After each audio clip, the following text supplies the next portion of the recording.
Negosyong kakaiba ba ang hanap mo ngayon 2025? Kung oo, subukan mo na to. Kasi napakadali lang gawin ito kahit di ka marunong magluto, magagawa mo. Paghahanda natin ng sangkalan, ayan, merong isang bloke ng keso. Siyempre, 1/4 lang na amount niya na kailangan natin. Simutin natin yung plastic kasi sayang yung cheese dyan. Oo, kasi bawat latak niyan, binabayaran natin. Tapos, hiwain mo lang, depende sa gusto mo. Kasi lulusawan din natin yung mamaya eh. Quick melt yan ha. Oo. Okay, tabi lang natin pansamantala yung cheese, tapos handa tayo lalagyan. Diyan natin ilalagay kasi yung ating young corn. Cuts.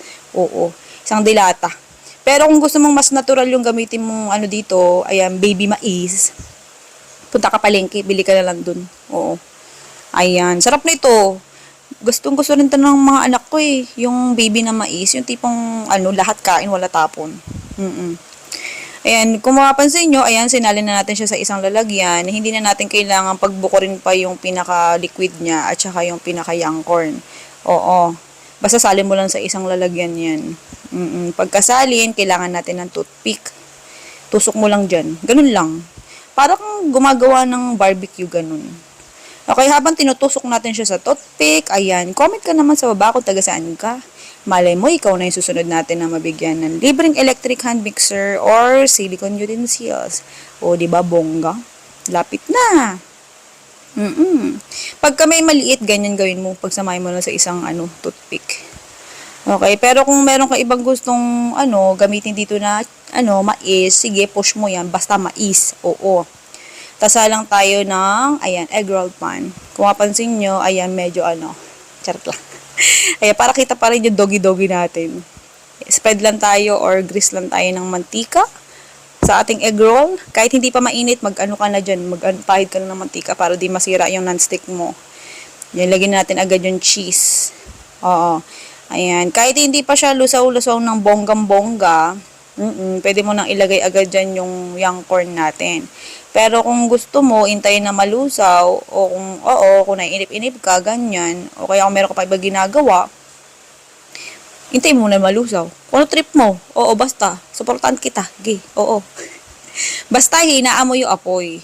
Oo, kasi, ang cheese kasi syempre, di ba, luto naman na yan, nalulusaw. Tapos, kapag kanila kasama kasi apoy, masusunog agad yan. Oo, kaya kailangan, ayan, alalay lang sa apoy. Ikaw na lang bahalang magtansya. Tapos ganyan lang. Oo, latag mo kunwari, tapos haluin mo din, ganun.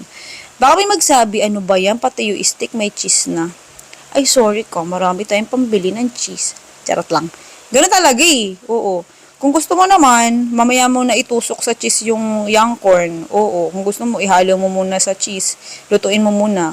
Tapos pag luto na, tsaka mo na lang itusok sa, toothpick. Ito kasi trip ko eh. Init kaya, oo. Ikaw bahala kung ano gusto mo. Oo. Yan, ganyan lang siya.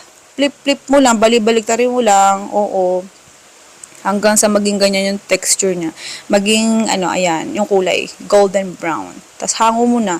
Kasi kapag sinobrahan mo pa dyan, masusunog na eh. Basta mag-golden brown lang, kere na yan.